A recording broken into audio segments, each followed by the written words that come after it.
Your one click on the subscribe button makes a huge difference.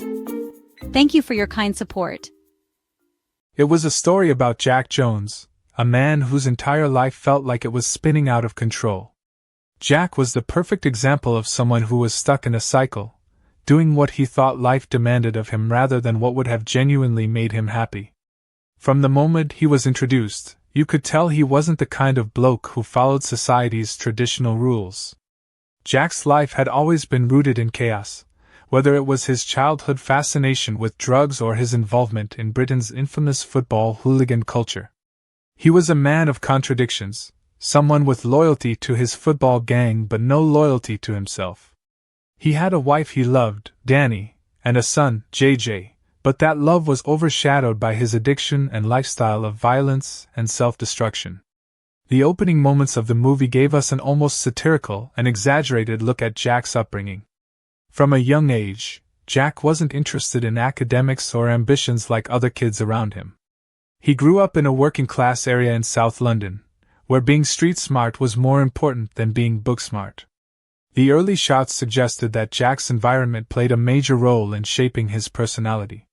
His playground wasn't a park or football fields, it was the gritty, concrete jungle of South London's flats.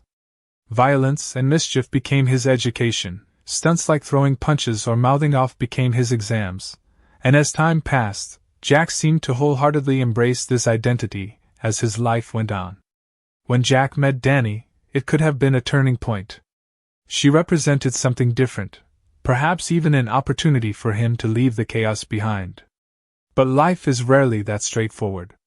Their love, though vibrant and passionate, became more of a storm than a steady river. Danny had dreams of her own, like attending art school and making something creative of her life. Yet their relationship, a mix of love and lust with a heavy dose of dysfunction, slowly consumed Danny, forcing her to abandon her aspirations. This was her way of compromising for Jack and trying to make their family work. They eventually had a son, JJ, and for a time, they seemed like a relatively normal family. But deep down, Jack couldn't shake his demons. Drugs and fights gave Jack an adrenaline rush that being a husband and father never could. Things began to spiral further as Jack maintained his connection to his old mates, Vinny, Roger, and Dino, who were similar to him, men stuck in perpetual adolescence, longing for their glory days while battling their own flawed realities. Through escapades that revolved around excessive drug use, alcohol, and fistfights with rival football firms, Jack felt alive. What he didn't realize was that these temporary highs always came at the expense of his stability. And while these antics might have seemed funny on the surface for the audience, they were rooted in a sense of deep disillusionment. Jack was clinging to a life he should have outgrown but didn't have the strength or clarity to leave behind. Amidst all this was Danny, who was growing frustrated. She wanted a partner, a husband, a father for their son, but all she had was this man-child who seemed more interested in his adventure, with drugs and firm fights than meaningful responsibilities. Even JJ, their son, seemed disconnected from his father. Jack was creating a distance within his family that he either didn't notice or didn't know how to fix. The toxic dynamic between Jack and his father-in-law only added more volatility to Jack's world. Danny's dad constantly belittled him, calling attention to Jack's failure to provide and his inability to take control of his life. This bullying fueled Jack's insecurities, and instead of addressing his problems, he doubled down on his self-destruction, using more drugs, committing more acts of violence, and digging himself into a deeper hole. Then, of course, came the eventual consequence of Jack's actions.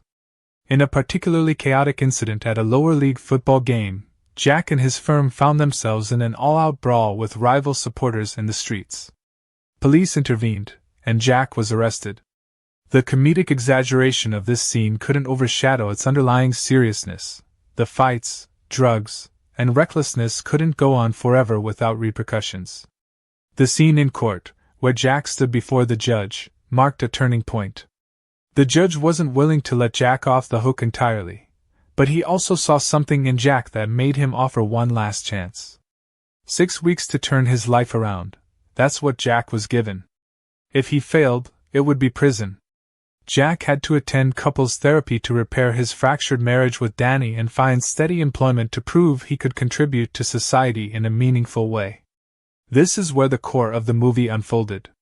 Jack faced immense challenges as he tried to juggle everything: his failing relationship with Danny, the judgment of his father-in-law, the chaos within the firm, and even his role as a mentor to Kenny Boy, his unhinged 25-year-old brother-in-law.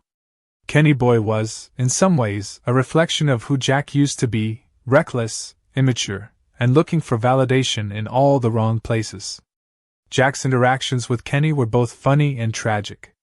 On one hand, they bonded over shared hooligan antics, but on the other, Kenny represented a part of Jack's life he desperately needed to move on from. The therapy sessions with Danny were some of the most insightful parts of the movie. Jack, who had always relied on bravado and sarcasm to mask his insecurities, found himself exposing his vulnerabilities. As funny as some of these moments were, there was a rawness to them that revealed the cracks in Jack's tough guy persona. Through therapy and conversations with Danny, it became evident that Jack loved his family deeply but had no idea how to show it. It was easier for him to escape into drugs and fights than it was to confront his emotions or deal with the complexities of love and responsibility. The weeks passed, and while Jack made some attempts to reform, his life continued to spiral out of control. His father-in-law's taunts grew louder, Kenny Boy got entangled in dangerous situations, and Jack struggled to resist the pull of his old mates and the allure of the firm. Each time he took a step forward, he seemed to take 2 steps back. The turning point came when he had to choose between standing by his friends in yet another violent confrontation, or staying away for the sake of his family and future. In the end, Jack's inability to let go of his past caught up with him. He failed to meet the judge's expectations. He showed up late to several therapy sessions, couldn't hold down a job, and was even caught slipping into his old habits with drugs. It was heartbreaking to watch because, despite his flaws, you could tell that Jack genuinely wanted to change, he just didn't know how. The audience was left with a mix of frustration and pity as Jack landed himself back in front of the judge. This time, the outcome wasn't favorable. Jack was sentenced to a long spell in prison. The ending carried a bittersweet note. While Jack's imprisonment marked a significant fall, there was a sense of hope in the air. From his cell, Jack reflected on his life and the choices he had made. He thought about Danny, JJ, and all the chances he had missed to be a better man for them. There was a hint that prison might offer him the isolation he needed to confront his demons, away from the distractions of his chaotic world. Danny, meanwhile, seemed to find strength in Jack's absence. She went back to her art, and there was a subtle indication that she was rediscovering pieces of herself that had been buried during their tumultuous relationship. Thematically, Marching Powder explored the destructive cycles of addiction, toxic masculinity, and the struggle to break free from one's past. Jack wasn't an irredeemable character. He was someone who represented the harsh realities many people face when they grow up in environments that don't allow them to dream beyond their immediate world. The moments of humor in the film worked as a contrast to the underlying darkness of Jack's life, showing how humor and chaos often serve as coping mechanisms for deeper pain. Symbolically, the film's title, Marching Powder *, was a nod to cocaine, which played a central role in Jack's chaotic lifestyle. But it also metaphorically represented Jack's life itself, a fleeting high that eventually came crashing down. The ending left a lot of questions open. Would Jack truly transform in prison, or was he destined to remain stuck in his self-destructive patterns? Would Danny wait for him, or had she finally moved on for good? And what about JJ? Would he follow in his father's footsteps or pave a different path for himself? These unanswered questions made the movie linger in your mind long after the credits rolled. It was an outrageous, sometimes absurd comedy, but beneath the humor was a raw and real story about a man who couldn't seem to find his place in the world.